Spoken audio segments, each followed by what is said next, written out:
Ադրբեջանը Հայաստանի իշխանության անկեղծությունը գնահատելու համար պահանջում է պատասխանատվություն ստանձնել ագրեսորի, օկուպանտ լինելու, ռազմական հանցագործություններ կատարելու հարցում, ինչպես նաև Ադրբեջանին հանձնելու այն գործիչներին, ովքեր ադրբեջանական իշխանությունների կողմից որպես հանցագործ են ներկայացվում։ Այս մասին իր Facebook-յան էջում գրել է Ազգային ժողովի պատիվ ունեմ խմբակցության քարտուղար Տիգրան Աբրահամյանը, շարունակելով. Ավելի վաղ Բաքվում ընթացող դատավարության ժամանակ ներկայացվեց մեղադրանք, որով անցնում են Հայաստանի երկրորդ և երրորդ նախագահները, բազմաթիվ բարձրաստիճան զինվորականներ, գործիչներ և ազգային ազատագրական պայքարի ակտիվ դեմքեր։ Օրեր առաջ սրան զուգահեռ Ադրբեջանում փաթեթավորվող կեղծ հանցագործություններից մեկի շրջանակներում հիշատակվեց Սերժ Սարգսյանի անունը, ում դեմ արշավը նոր թափով է ընթանում։ Ադրբեջանն ըստ էության պաշտոնականացրեց ևս մեկ նախապայման՝ Հայաստանի հետ խաղաղության փաստաթուղթ ստորագրելու և հարաբերություններ հաստատելու համար։ Սա ևս մեկ անգամ ցույց է տալիս, որ Ադրբեջանի նպատակը Հայաստանի հետ հարաբերությունների կարգավորումը չէ,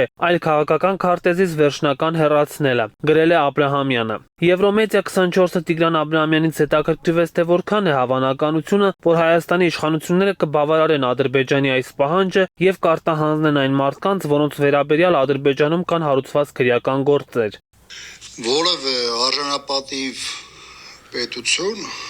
որևէ արժանապատիվ պետական գործիչ, ով ունի իշխանություն եւ որոշումներ կայացնելու իրավունք կամ դրանց վրա ազդեցություն ունենալու հնարավորություն,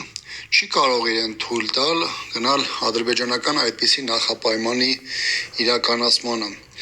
Ցավոք մենք Հայաստանում ապրում ենք մի ժամանակահատվածում, երբ քաղաքական իշխանությանը բացառապես հետաքրքիր են իր նեղ անձնական քաղաքական շահերը եւ այդտեղ պետություն ասվածը պարզապես գոյություն չունի։ Չեմ ուզում ուղղակի պնդել, որ Հայաստանի իշխանությունը կատարելու են այս պահանջները,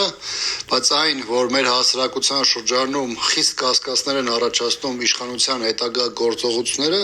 դա կարծում եմ արդեն իսկ բավականին կարևոր ցուցիչ է բնութագրելու այս իշխանության բարոյական կերտվածքը